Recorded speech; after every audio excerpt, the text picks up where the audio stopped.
हवेली के अंदर मीरा और वरुण एक दूसरे के करीब बैठे हैं। उनके चेहरे पर डर साफ झलक रहा था। वरुण, हमारी शादी को 4 महीने बीत चुके हैं और अब तक हमने किसी को भी इस बारे में कुछ नहीं बताया। मुझे हर पल बहुत डर लगा रहता है। आखिर कब तक हम दोनों ऐसे ही यहाँ जीवन बिताते रहेंगे? मीरा, तुम जानती हो हालात कितने मुश्किल हैं। तुम्हारी माँ आज भी मेरे घर में साफ सफाई का काम करती है। मेरे पिता इस इलाके के सबसे बड़े जमींदार हैं।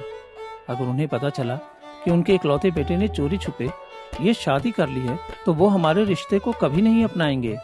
पर ऐसे कब तक हम छुप छुप कर जीते रहेंगे वरुण? क्या मेरी किस्मत में सिर्फ ये गुमनामी ही लिखी है? चिंता मत करो मीरा, बस कुछ समय और, उसके बाद मैं पक्का कुछ न कुछ रास्ता निकाल लूंगा। अब देखो, मुझे यहाँ से जाना होगा। अगर किसी ने हमें यहाँ साथ देख लिया कि हम दोनों यहाँ साथ हैं तो बेकार का बखेड़ा खड़ा हो जाएगा। और सुनो, तुम इस हवेली के अंदर ही रहना, बाहर मत निकलना, ठीक है?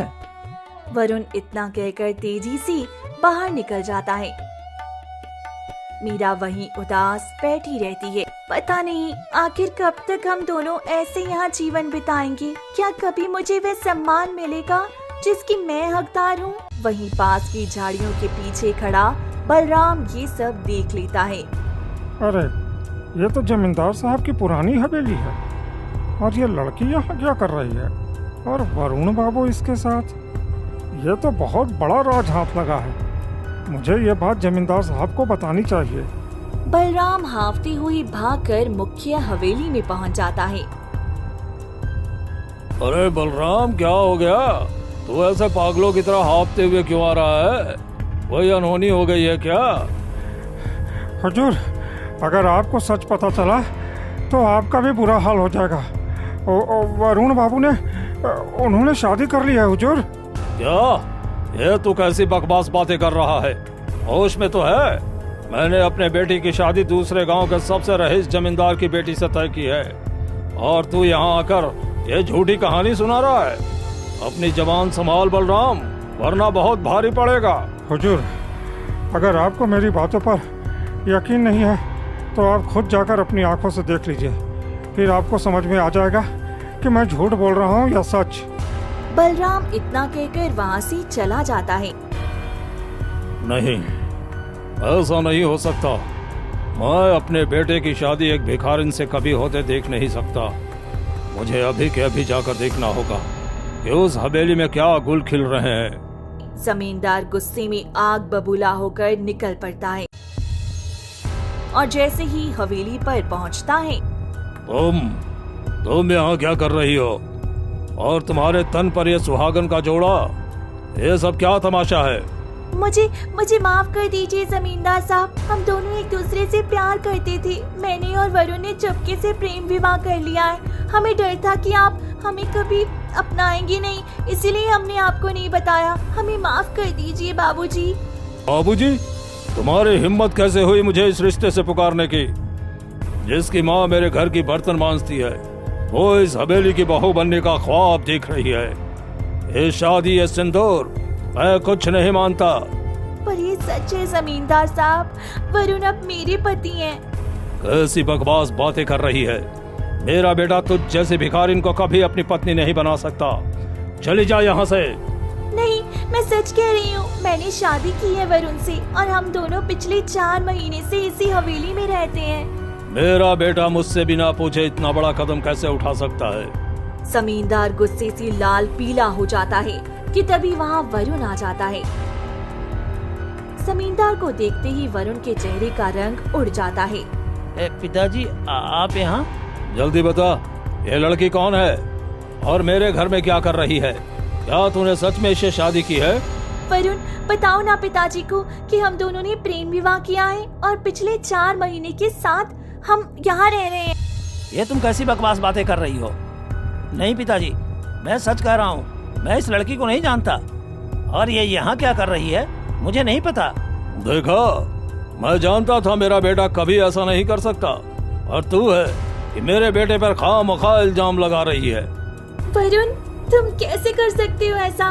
कोई प्रेमी अपनी प्रेमिका को धोखा दे सकता है, पर हम दोनों पति पत्नी हैं और पिछले 4 महीने से साथ रह रहे हैं। ऐसा मत करो भगवान के लिए, मैं टूट जाऊंगी। देखो, मैं जानता हूँ तुम गरीब हो, लेकिन मेरे गले मत पड़ो। अरे मैं किसी अरे गहरे को अपनी पत्नी नहीं बना सकता। पिताजी, आप तो जानते हैं मुझे गरीबों से नफरत है, फिर मैं इसे अपनी पत्नी क्यों बनाऊंगा? बेटा तो बिल्कुल सही कह रहा है। इन भूखे नंगे लोगों की आदत ही होती है अमीरों के गले पड़ना। लेकिन इसे हमारी हवेली की चाबी कैसे मिली, और ये हमारी हवेली में रह कैसे रही है? पिताजी, हो सकता है इसके पास कोई नकली चाबी हो जो इसने कहीं से बनवा ली हो, और ऐसे भूखे नंगे लोगों के पास तो रहने के लिए छत भी नहीं होती, तो शायद ये इन बारिश और आंधी तूफान के दिनों में बचने के लिए हमारी हवेली में रह रही होगी।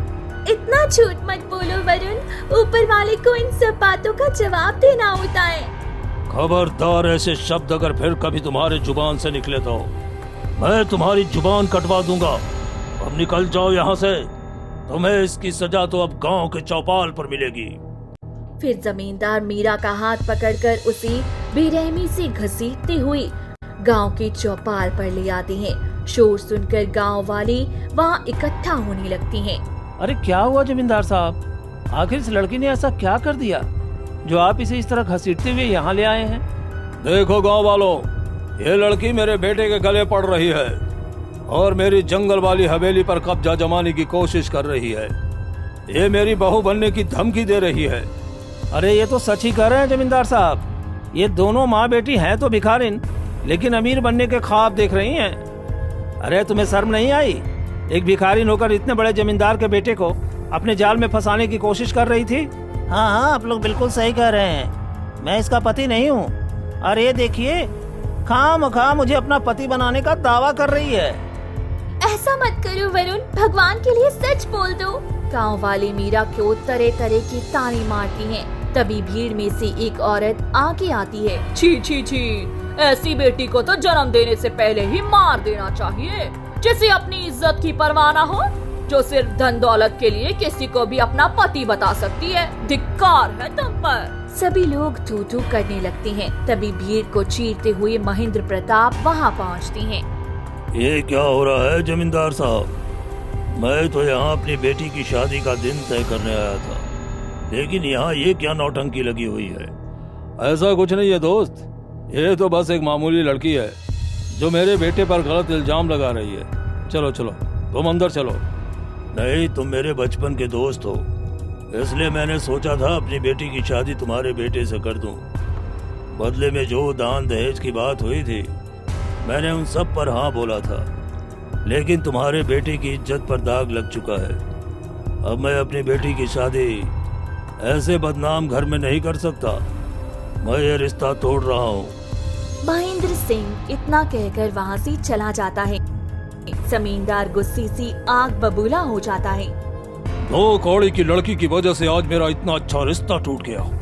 उसने मुझे 10 बीघा जमीन और 10 तोला सोना देने का वादा किया था। आज तुम्हारी वजह से ये सब टूट गया, सब चला गया मेरे हाथों से। मेरी बात पर यकीन करिए, मैं सच बोल रही हूँ। पिताजी, मुझे इस लड़की का चेहरा भी नहीं देखना। चलिए इसे महाराज के पास ले चलते हैं, आखिर इसे इसके किए की सजा मिलनी ही चाहिए। वरुण और जमींदार मीरा को घसीटते हुए ले जाने लगते हैं। तभी ममता बदहवास होकर भागती हुई वहां पहुंचती है।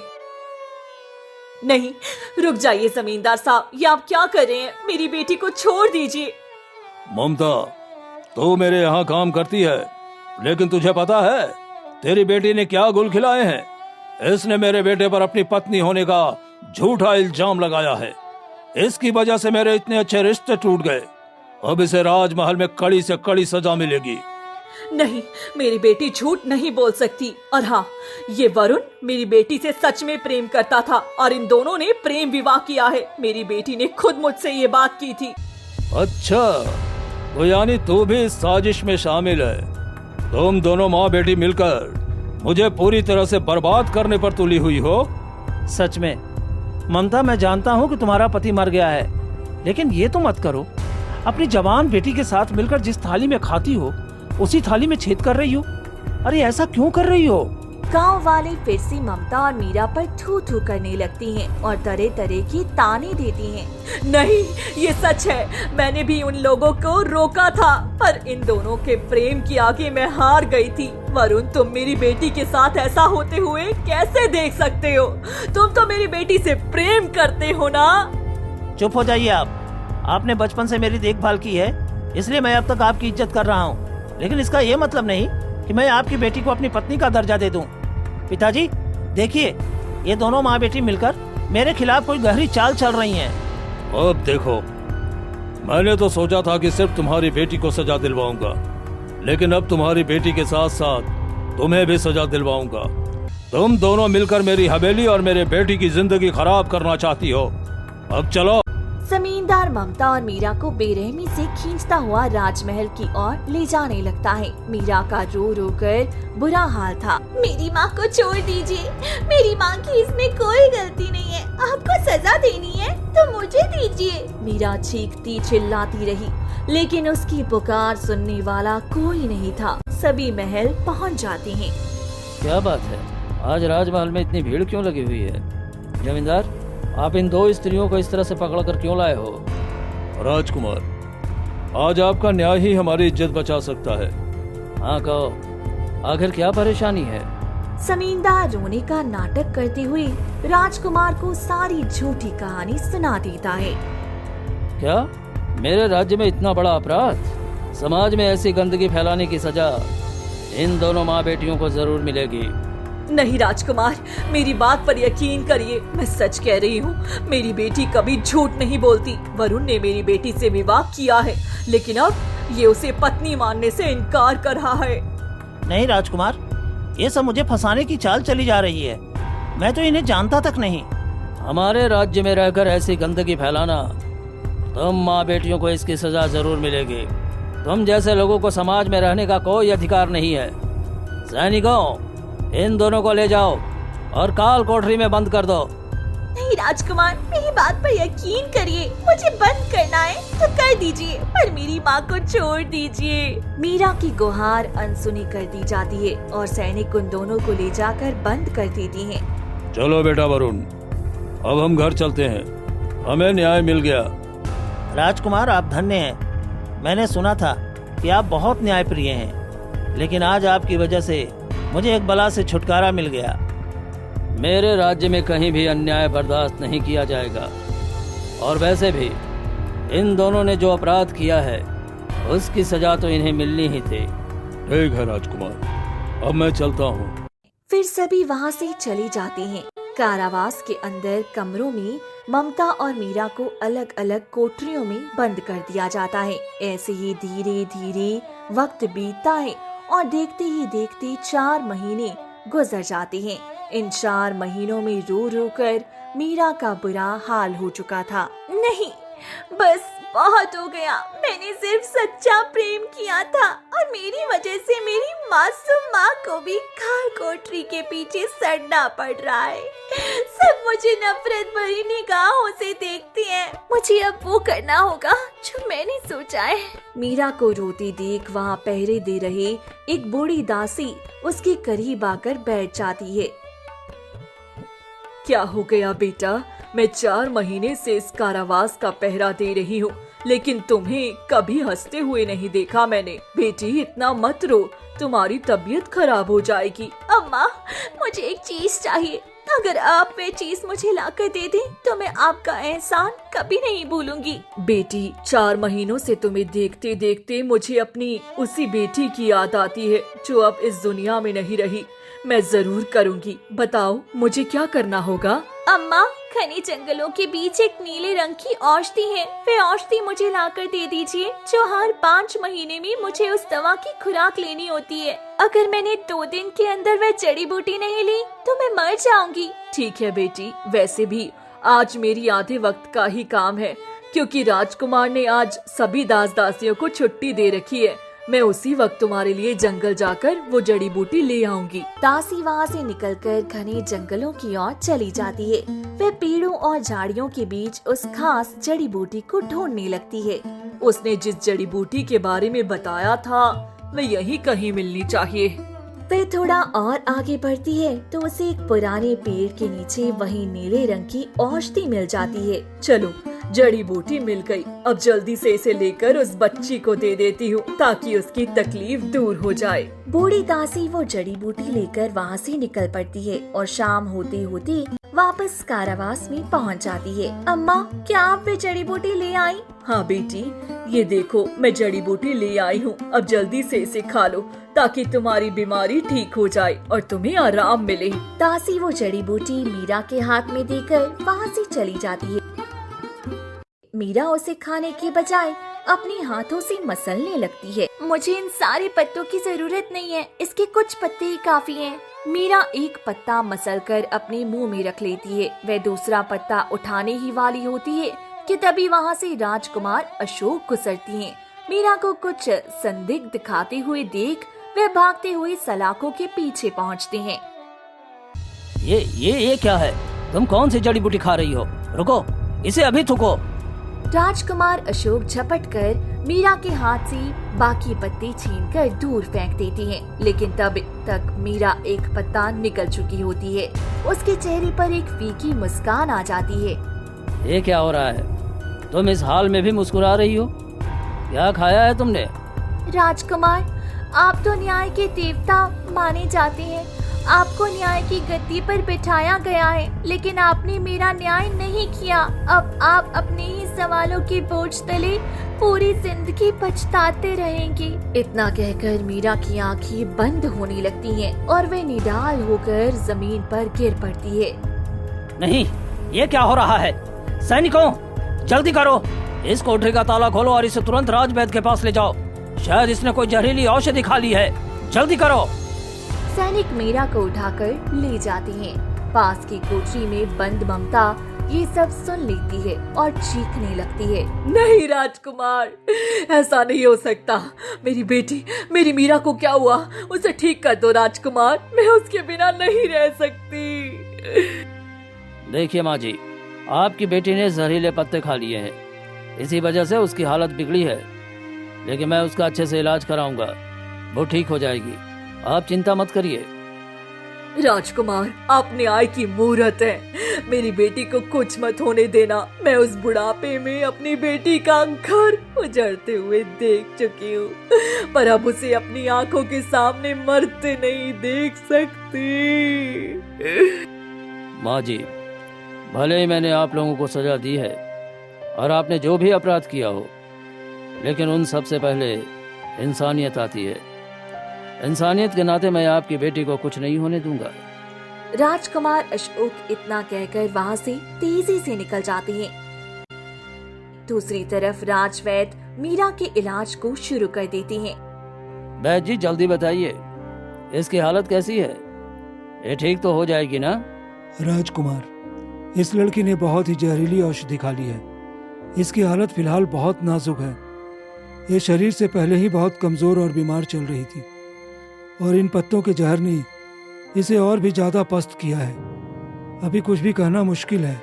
वैद्य जी, कुछ भी हो जाए, पर यह लड़की मरनी नहीं चाहिए। आखिर इसने अपनी जान लेने जैसा इतना बड़ा कदम क्यों उठाया? मुझे पूरा सच जानना है।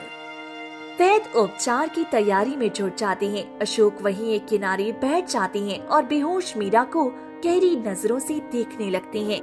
पता नहीं क्यों तुम्हें देखकर मुझे ऐसा लग रहा है जैसे तुम अपने अंदर बहुत बड़ा दर्द समेटे हो। दुनिया ने जो सच मेरी आंखों के सामने रखा, क्या वही हकीकत है या तुम्हारा कोई और भी सच है? तभी वहाँ राजकुमार की मंगेतर राजकुमारी नायरा आ जाती हैं। राजकुमार, ये क्या? मैं आपको पूरी महल में ढूंढ रही हूँ और आप यहाँ इस मामूली लड़की के पास बैठे हैं। इसकी फिक्र आपको इतनी क्यों हो रही है? नायरा, ये अपराधी हो या ना हो, फिलहाल इसकी जान खतरे में है। इसने खुदकुशी करने की कोशिश की है और एक राजकुमार होने के नाते इसकी जान बचाना मेरा पहला धर्म है। राजकुमार अशोक की बात सुनकर राजकुमारी नायरा बिना कुछ कहे वहाँ से चली जाती है। समय बीतता है और अशोक पूरी निष्ठा से मीरा का ध्यान रखने लगते हैं। एक रात वरुण चुपके से राजमहल के पिछले द्वार पर पहुंचता है। जहाँ एक सैनिक उसे रोक लेता है। तुम यहाँ क्या कर रहे हो वरुण? इतनी रात को यहाँ आने की अनुमति नहीं है। मुझे उस लड़की मीरा से मिलना है। नहीं मिल सकते। उसने आत्महत्या की कोशिश की है और राजकुमार स्वयं उनकी देखभाल कर रहे हैं। उससे मिलना असंभव है। तुम्हें इसकी जो भी कीमत चाहिए मैं देने को तैयार हूँ, बस मुझे उससे मिलने दो। ठीक है, अभी उसे होश आया है, वो उस कक्ष में है, चलो मेरे साथ। सैनिक वरुण को लेकर कक्ष के अंदर जाता है। मीरा जैसे ही वरुण को देखती है, उसकी आंखों में आंसू बहने लगती हैं। वरुण, तुम आ गई। मैं जानती थी कि तुम मुझसे बहुत प्रेम करते हो। बताओ, तुमने सबके सामने वो सब क्यों कहा? मुझे यहाँ से ले चलो वरुण। बताओ वो चाबी कहाँ है? वो चाबी जो मैंने तुम्हें रखने को दी थी, मुझे अभी चाहिए। तुमने मेरी जिंदगी बर्बाद कर दी और तुम्हें अभी भी फिक्र नहीं है मेरी, बल्कि उस चाबी की फिक्र है तुम्हें। देखो ये बकवास बातें बंद करो, मुझे वो चाबी चाहिए। जल्दी बताओ कहाँ है? मैंने तुम पर भरोसा करके वो दिया था। तुमने मुझे धोखा दिया है वरुण। मैं वो चाबी तुम्हें कभी नहीं दूंगी। तो क्या चाहती है तू? तुझे लगता है तू चाबी नहीं देगी तो मैं बर्बाद हो जाऊंगा? अरे मेरे पास और भी तिजोरियां हैं, पर मुझे वही चाबी चाहिए, जल्दी दे। पास ही खड़ा राजकुमार अशोक ये सब सुन लेता है और अचानक सामने आ जाता है। वरुण उसे देखकर सुन्न पड़ जाता है। आखिर तुम इस चाबी के लिए इतने व्याकुल क्यों हो वरुण? तुम तो वही हो जिसने दावा किया था ये तुम्हारी पत्नी नहीं है। हाँ राजकुमार, मैं अभी वही कह रहा हूँ। अगर ये तुम्हारी पत्नी नहीं है तो तुम अपनी धरोहर और चाबी इसे क्यों देते हो? कोई भी अपनी तिजोरी की चाबी अपनी पत्नी को ही सौंपता है। अरे नहीं राजकुमार, ये मेरी पत्नी नहीं है। ये तो मेरी बस एक अच्छी दोस्त है और हम साथ में थोड़ा वक्त बिताते थे। मैंने भरोसा करके इसे चाबी दे दी थी, पर अब ये नहीं लौटा रही है। तुम मुझे मूर्ख समझते हो? कोई भी अपनी तिजोरी की चाबी महज एक दोस्त को नहीं देता। तुम झूठ बोल रहे हो। राजकुमार, आपको गलतफहमी हुई है, मैं सच कह रहा हूँ। अगर ये चाबी नहीं देना चाहती है तो ठीक है, मैं चला जाता हूँ। वरुण घबराकर वहाँ से भाग जाता है। मीरा सदमे और कमजोरी के कारण फिर से बेहोश हो जाती है। तभी राजवैद्य वहाँ पहुँचती हैं। वैद्य जी, अब कैसी हालत है इसकी? राजकुमार, जहर शरीर में फैलता जा रहा है। इसका इलाज और भी कठिन होता जा रहा है। कुछ भी हो जाए, पर ये मरनी नहीं चाहिए। मुझे इसका पूरा सच जानना है। अगर इसकी माँ को इसके पास लाया जाए तो शायद इसे जीने की हिम्मत मिले। राजकुमार के आदेश पर सैनिक ममता को लेकर आते हैं। मीरा, मेरी बच्ची, ये क्या किया तूने? आंखें खोल, तू मुझे छोड़कर नहीं जा सकती। मैंने पहले ही तेरा घर उजड़ते देखा है, अब तुझे मरते हुए नहीं देख सकती। माँ जी शांत हो जाइए। इस बात में जरूर कोई गहरा राज है और मैं इसका पता लगा कर रहूंगा। मीरा की खामोशी में दर्द का एक तूफान छिपा है। मैं वादा करता हूँ कि मैं उसे न्याय दिलाऊंगा। राजकुमार अशोक साधारण वेशभूषा धारण करके राजमहल से निकल पड़ते हैं और सीधे जमींदार की हवेली पहुँचते हैं। वहाँ जमींदार और वरुण के बीच तीखी बहस हो रही थी। राजकुमार अशोक खिड़की के पास छिपकर उनकी बातें सुनने लगते हैं। वरुण, जल्दी बताओ, क्या उस लड़की ने चाबी का पता बताया? नहीं पिताजी, मैंने बहुत कोशिश की, उसे डराया भी, पर उसने कुछ नहीं बताया। अब मैं क्या करूं? तुझ जैसे नालायक बेटे को जन्म देने से तो अच्छा था कि मैं बेऔलाद ही रहता। तुझे इकलौता वारिस समझकर मैंने उस तिजोरी की चाबी दी थी और तूने उसे उस 2 कौड़ी की लड़की को दे दिया। अरे तुझे पता भी है कि उस तिजोरी में हमारे पुरखों की जमीन और धन दौलत की सारी असली कागजात हैं। और जैसे ही मैं वो तिजोरी तोड़ने की कोशिश करूंगा, तुम्हें तो पता है कि वो तिजोरी के साथ सारे कागजात और जितने भी गहने हैं सब जलकर राख हो जाएगा, क्योंकि मैंने एक तांत्रिक से मंत्र करवाया था ताकि कोई मेरी तिजोरी पर लालच न कर सके। राजकुमार अशोक घर के बाहर खड़ा ये सारी बातें सुन लेता है और सीधे कमरे के अंदर दाखिल हो जाती हैं। तुमने यह सब किया, अब तुम दोनों को इसकी कड़ी सजा मिलेगी। हमें माफ कर दीजिए हुजूर। राजकुमार, हमसे भूल हो गई, हमें माफ कर दीजिए। राजकुमार अशोक उनकी एक नहीं सुनते। वे दोनों का हाथ पकड़कर उन्हें घसीटते हुए राजमहल ले आते हैं। अब तुम्हें सजा मिलेगी। तभी राजवैद्य भागते हुए वहाँ आते हैं। राजकुमार बधाई हो, मैंने वो औषधि खोज निकाली जिस औषधि को उस लड़की ने खाया था। अब वो कुछ ही घंटों में होश में आ जाएगी। चलिए, ये तो बहुत अच्छी खबर है और मैंने उसके सारे गुनाहगारों को भी पकड़ लिया है। क्या वो अब ठीक है? फिर राजवैद्य कुछ ही देर में मीरा को सहारा देकर वहाँ लाते हैं। राजकुमार मीरा को देखते ही उसकी ओर बढ़ते हैं। मीरा, मुझे माफ कर दो। इन दोनों का सच मेरे सामने आ चुका है। इन दोनों ने तुम्हारे साथ धोखा किया। वरुण ने सच में तुम्हें पत्नी बनाया और फिर तुम्हें छोड़ दिया। मैं इन दोनों को सजा देता हूँ। सैनिकों, इन दोनों को ले जाकर आजीवन काल कोठरी में बंद कर दो। मुझे आज न्याय मिल गया। मैं बहुत खुश हूँ।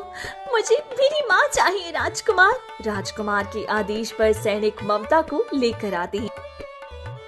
ममता और मीरा एक दूसरे को गले लगकर फूट फूट कर रोने लगती हैं। मेरी बच्ची। मीरा, मुझे माफ कर दो। मैंने बिना सब जाने तुम्हें सजा दी। 4 महीने तक तुमने सजा काटी। मैंने अपराध किया है। मेरी वजह से तुम दोनों बेगुनाह होते हुए भी सजा भुगतती रही। मुझे माफ कर दो मीरा। और तुम चाहो तो मीरा, मैं तुम्हें अपनी पत्नी के रूप में अपना सकता हूँ। तुम बहुत ही अच्छी लड़की हो। मीरा बिना कुछ कहे वहाँ से जाने लगती है। तभी राजकुमारी नायरा वहाँ आ जाती है। राजकुमार, आप इसकी बहुत फिक्र करते हैं और आप जैसा राजा होना राज्य के लिए गर्व की बात है। मैं दुखी नहीं हूँ, बल्कि मैं खुश हूँ कि आप एक लड़की से प्रेम करते हैं और उसे न्याय दिलाने के लिए आपने इतना कुछ किया। मैं अब जा रही हूँ अपने राज्य। अपने पिता से कहकर मैं किसी और राजकुमार से विवाह कर लूंगी, लेकिन आपके लिए मैं देख रही हूँ आपके दिल में इस लड़की के लिए बहुत ही अहम जगह है जो मैं कभी नहीं ले सकती। मुझे माफ कर दो राजकुमारी। नहीं, ये हमारी अंतरात्मा की आवाज है और हमें इसे मानना चाहिए। आप दोनों खुश रहो। इतना कहकर राजकुमारी नायरा वहाँ से चली जाती है। मीरा अभी भी उदास खड़ी थी। वहाँ राजकुमार की ओर वह देखने लगती है। आप कुछ भी कहीं राजकुमार, पर मैं आपको अपने पति के रूप में कभी नहीं अपना सकती। एक पति ने मुझे धोखा दिया और आपने मुझे बहुत देर से मुझे न्याय दिया। मैं आपको नहीं अपना सकती। राजकुमार, अगर आप मेरी बेटी को अपने पति के रूप में अपनाना चाहते हैं तो ये मेरी बेटी का सौभाग्य है, लेकिन अगर मेरी बेटी ने आपको मना किया है तो मैं इसमें कोई जोर जबरदस्ती नहीं कर सकती हूँ। ठीक है, जब तक तुम मुझे नहीं अपना लेती, मैं हर संभव कोशिश करूंगा तुम्हें अपनी पत्नी बनाने के लिए। मैं अपना प्रायश्चित और अपना प्रेम सिद्ध करके रहूंगा। चलो माँ, चलते हैं। मुझे यहाँ ज्यादा वक्त तक नहीं रहना। मुझे घुटन सी महसूस होती है यहाँ पर। मीरा अपनी माँ के साथ वहाँ से अपने घर चली जाती है। उसी दिन से राजकुमार अशोक मीरा की हर छोटी बड़ी बात का ध्यान रखने लगते हैं। वे बिना किसी दबाव के अपनी सेवा और निष्ठा से धीरे धीरे मीरा का दिल जीत लेते हैं। फिर दोनों विवाह कर खुशी खुशी अपना जीवन जीने लगते हैं।